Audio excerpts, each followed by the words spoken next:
கேவலமான ஒரு அரசியல். தந்தை பெரியாருடைய சிந்தனைகளை சந்தேகப்படுவது, அவருடைய நோக்கங்களுக்கு உள்நோக்கம் கற்பிப்பது, அவரை தெலுங்கர் என்றோ கன்னடர் என்றோ அடையாளப்படுத்துவது ஒன்று அரசியல் அறியாமையாக இருக்க வேண்டும், அல்லது அவர்கள் பார்ப்பனர்களின் கைக்கூலிகளாக இருக்க வேண்டும் என்பதை தவிர வேறு எந்த அடிப்படையும் இருக்க வாய்ப்பில்லை. வாழ்வு என்கிற பாகுபாட்டை எதிர்ப்பது என்பது மட்டும்தான் நோக்கம். பெரியாரை இந்த கோணத்தில் இருந்து மட்டும்தான் பார்க்க வேண்டும், புரிந்து கொள்ள வேண்டும். அவருடைய இறுதி மூச்சு வரையில் அவருடைய ஒற்றை நோக்கம், ஒற்றை இலக்கு சாதி ஒழிப்பு என்பதை நாம் புரிந்து கொள்ள வேண்டும். சாதியை ஒழிக்க வேண்டும் என்பதற்காக பொது வாழ்க்கைக்கு வந்த தலைவர்கள் இந்தியாவில் அரசியல் களத்தில் இரண்டே தலைவர்கள் தான். ஒருவர் புரட்சியாளர் அம்பேத்கர், இன்னொருவர் தந்தை பெரியார். அவர் அரசியல் இயக்கம் கண்டார், அரசியல் களத்தில் பணியாற்றினார், மத்திய அமைச்சர் என்கிற அளவுக்கு உயர் பொறுப்பில் இடம் வகித்தார். ஆனாலும் ஜாதி ஒழிப்பு என்பதுதான் அவருடைய இறுதி இலக்காக இருந்தது. புரட்சியாளர் அம்பேத்கருடைய அணுகுமுறை அனைத்தும் சாதியை ஒழிப்பதற்கான செயல் திட்டங்களை கொண்டதாகவே இருந்தது. அப்படி தேர்தல் அரசியலில், நாடாளுமன்ற ஜனநாயகத்தில் ஈடுபாடு கொள்ளாமலேயே ஜாதியை ஒழிக்க வேண்டும் என்பதற்காக தன்னை முழுமையாக ஒப்படைத்துக் கொண்ட மாசற்ற தலைவர் தந்தை பெரியார். அவரை போய் அவர் தெலுங்கர், அதனால்தான் கன்னடர், அவர் கன்னடர், அதனால்தான் அவர் தமிழர் என்கிற உணர்வு இங்கே வெகுண்டிட விடாமல் தடுத்தார். திராவிடர் என்று தமிழர் என்கிற அடையாளம் அழிக்கப்படக்கூடிய வகையிலே திராவிடர் என்ற சொல்லாடலை கையாண்டார். திராவிடம் என்கிற அரசியலை கையில் எடுத்தார். அதனால்தான் தமிழர்கள் இங்கே பின்னுக்கு தள்ளப்பட்டார்கள், தமிழர்கள் ஒடுக்கப்பட்டார்கள், தமிழர்கள் சுரண்டப்பட்டார்கள் என்று உள்நோக்கம் கற்பிப்பது அப்பட்டமான அற்ப அரசியல். இதைவிட வேறு எதையும் நாம் சொல்ல முடியாது. மிக கேவலமான ஒரு அரசியல். தந்தை பெரியாருடைய சிந்தனைகளை சந்தேகப்படுவது, அவருடைய நோக்கங்களுக்கு உள்நோக்கம் கற்பிப்பது, அவரை தெலுங்கர் என்றோ கன்னடர் என்றோ அடையாளப்படுத்துவது ஒன்று அரசியல் அறியாமையாக இருக்க வேண்டும், அல்லது அவர்கள் பார்ப்பனர்களின் கைக்கூலிகளாக இருக்க வேண்டும் என்பதை தவிர வேறு எந்த அடிப்படையும் இருக்க வாய்ப்பில்லை.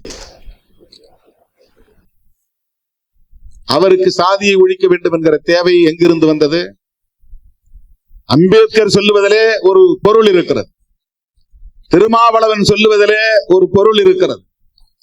தந்தை பெரியார் ஏன் சாதியை ஒழிக்க வேண்டும் என்று சொன்னார்?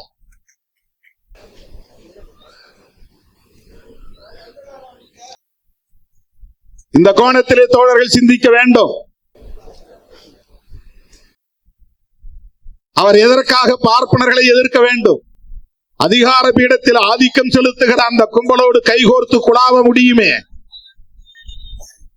அவர்களோடு சேர்ந்து ஆனந்த கூத்தாட முடியுமே, பதவிகளில் அமர்ந்து பட்டங்களை சுமந்து திரிய முடியுமே. ஆனால் ஏன் அதிகாரமும் ஆதிக்கமும் நிறைந்த பார்ப்பனர்களை எதிர்க்கிற நிலைப்பாட்டை தந்தை பெரியார் எடுத்தார்? அது வெறும் பார்ப்பன சமூகத்தின் மீதான வெறுப்பு அல்ல, இந்த சமூகத்தில் நிலை கொண்டிருக்கிற ஒரு தத்துவத்திற்கு எதிரான போர். ஆரியம், பார்ப்பனியம், சனாதனம் என்கிற கோட்பாட்டுக்கு எதிரான போர். இந்த அடிப்படை அறிவில்லாதவர்கள் தான் தந்தை பெரியாரை அடையாள அரசியலுக்குள் ஆழ்த்த பார்க்கிறார்கள், வீழ்த்த பார்க்கிறார்கள். அவர் எந்த அடையாளத்துக்குள்ளும் தன்னை ஆட்படுத்திக் கொள்ளவில்லை. அடையாள அரசியல் அவருக்கு ஒருபோதும் உடன்பாடு இல்லை. தன்னை தமிழன் என்று சொல்லிக் கொள்வதோ அல்லது கன்னடன் என்று சொல்லிக் கொள்வதோ அல்லது திராவிடன் என்று சொல்லிக் கொள்வதோ அல்லது இந்து என்று சொல்லிக் கொள்வதோ அப்படிப்பட்ட இந்தியன் என்று சொல்லிக் கொள்வதிலோ அவருக்கு எந்த உடன்பாடும் கிடையாது. எல்லா வரம்புகளையும் கடந்த ஒரு மாமனிதர் தந்தை பெரியார். இந்த சில்லுன்றிகளின் கற்பனைகளுக்கு ஆட்படாதவர் தந்தை பெரியார். உங்க கற்பனைக்கெல்லாம் அவர் பிடிபடவே மாட்டார். அவர் ஒரு உலகம் தழுவிய பார்வை கொண்டவர். தத்துவார்த்த அடிப்படையோடு சமூகத்தை அணுகியவர். கோட்பாட்டு அணுகுமுறைகளோடு செயல் திட்டங்களை வரையறுத்துக் கொண்டவர். எந்த நிலைப்பாட்டை எடுத்தாலும் அதில் சாதி ஒழிப்பு தான் அவரது இலக்கு. தமிழன் என்று பேசினாலும் மொழியால் தமிழன் என்கிற உணர்வல்ல, அதில் ஜாதி ஒழிப்பு இருந்தால், அந்த செயல் திட்டம் இருந்தால் அதை உயர்த்தி பிடித்தார். அவ்வளவுதான். நான் இந்த மொழிக்குரியவன் என்று ஒருபோதும் அவர் பெருமை பேசியதில்லை. நான் இந்த மதத்திற்குரியவன் என்று ஒருபோதும் அவர் அந்த வரலாற்று புனைவுகளை பெருமையாக முன்னிறுத்தியதில்லை. அவர் வெளிப்படையாகவே சொல்லுகிறார், எனக்கு மொழி அபிமானம் கிடையாது, எனக்கு இன அபிமானம் கிடையாது, எனக்கு தேச அபிமானமும் கிடையாது என்கிறார். இப்படி ஒரு தலைவர் 20ஆம் நூற்றாண்டிலே இந்தியாவில் தோன்றியது இவர் ஒருவர் மட்டும்தான்.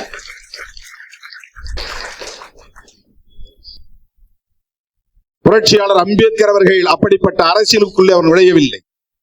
மொழியை பற்றியோ தேசத்தை பற்றியோ அவர் பெரிதாக அலட்டிக் கொள்ளவில்லை. அவருக்கும் சனாதன தர்மம் அழித்தொழிக்கப்பட வேண்டும் என்பது மட்டும்தான் நோக்கம். பெரியார் அம்பேத்கரை தேடியதும் அம்பேத்கர் பெரியாரை தேடியதும் இந்த ஒரு புள்ளியில் தான், இந்த ஒற்றை புள்ளியில் தான். அம்பேத்கர் என்ன மொழி அடிப்படையிலே பெரியாருக்கு உறவினரா என்ன? தெலுங்கரா கன்னடரா? ஏன் அம்பேத்கரை பெரியார் தேடி போக வேண்டும்? அம்பேத்கர் மராட்டியர். உங்கள் மொழியிலே சொல்ல போனால் அவர் மராட்டியர். பெரியார் உங்கள் மொழியில் சொல்ல போனால் அவர் கன்னடர். அவர்களுக்கிடையிலே இந்த உறவு எப்படி உருவானது? மொழி அடிப்படையிலா அல்லது திராவிடம் என்கிற திராவிட தேசத்தின் அடிப்படையிலா? இல்லை. அவரும் பார்ப்பனியத்தை எதிர்த்து போராடுகிறார், இவரும் பார்ப்பனியத்தை எதிர்த்து போராடுகிறார். கொள்கை வழி உறவு, கோட்பாட்டு உறவு. இதை புரிந்து கொள்ள அந்த அற்பர்களால் முடியாது. இதற்கு ஒரு தத்துவார்த்த பார்வை தேவை. அந்த அரசியல் புரிதல் இருந்தால் மட்டும்தான் இவர்களை அறிந்து கொள்ள முடியும்.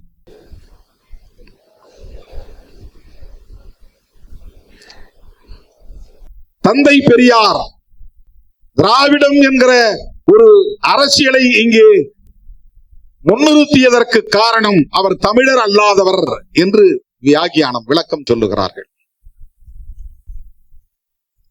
திராவிடம் என்பது நிலப்பரப்பையும் குறிக்கும். திராவிடம் என்பது மொழி அடையாளத்தையும் குறிக்கும். ஆனால் இந்த அளவுகோலை தந்தை பெரியார் எடுத்துக் கொள்ளவில்லை. ஐக்கியமாக அமைப்புகளை ஒருங்கிணைப்பதற்கு சென்னை மாகாணத்தில் உள்ள அனைவரும் தமிழ், மலையாளம், தெலுங்கு, கன்னடம், ஒடியா போன்ற மொழிகளை பேசக்கூடியவர்கள், சென்னை மாகாண எல்லைக்குட்பட்டவர்கள், அதை அண்டை பகுதியில் உள்ள சில இந்த மொழிகளை பேசக்கூடிய மக்கள், இவர்களை திராவிடர்கள் என்று அவர் அடையாளப்படுத்தியது கூட வட இந்தியர்களின் ஆதிக்கத்தை எதிர்ப்பதற்கு இது பயன்படும் என்கிற அடிப்படையில் தானே தவிர மொழி அடிப்படையில் அல்ல. மொழி அடிப்படையில் அல்ல. அவர் ஒரே நேரத்தில் 2 எதிரிகளை முன்னிறுத்துகிறார். ஒன்று வட இந்தியர்களின் ஆதிக்கம், வடவர் ஆதிக்கம், அதை எதிர்க்க வேண்டும். 2 இந்தியா முழுவதும் ஆக்கிரமித்திருக்கிற சனாதன தர்மத்தை அழித்தொழிக்க வேண்டும்.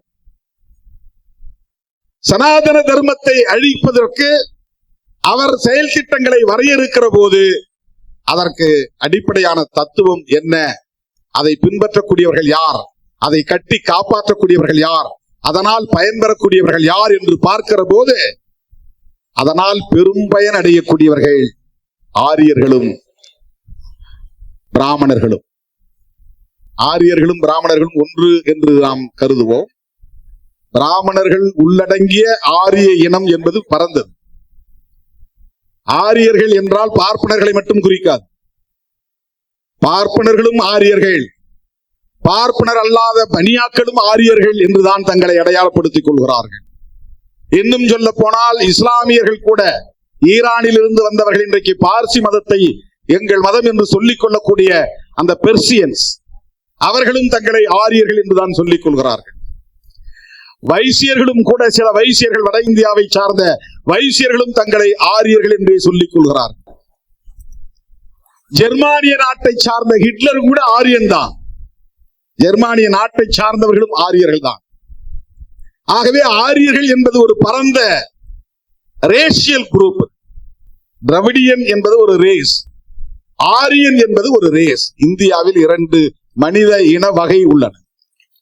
திராவிடர்கள் என்றால் ஆரியர் அல்லாத அனைவரும் திராவிடர்கள் தான். ஆரியர்கள், பிராமணர்கள் உள்ளிட்ட ஆரியர்கள் அனைவரும் ஆரியன் ரேஸ். திராவிடர்களில் பல மொழி பேசக்கூடியவர்கள் இருக்கிறார்கள். அப்படி பார்த்தால் பிராமணர்களும் தமிழ் பேசக்கூடிய பிராமணர்கள் இங்கே உண்டு. ஆகவேதான் மொழி அடிப்படையில் ஒரு ஐக்கியத்தை கட்டுவது பார்ப்பனர்களையும் உள்வாங்கக்கூடிய நிலை ஏற்பட்டுவிடும் என்கிற அச்சம் தந்தை பெரியாருக்கு இருந்தது. எந்த இடத்திலும் பார்ப்பனர்களை தனிமைப்படுத்த வேண்டும், அந்நியப்படுத்த வேண்டும், பார்ப்பனர் அல்லாத சமூகத்தினரை ஐக்கியப்படுத்த வேண்டும் என்பது மட்டுமே அவருடைய செயல் திட்டமாக இருந்தது. அதனால்தான் நான் பிராமின் மூவ்மெண்ட்.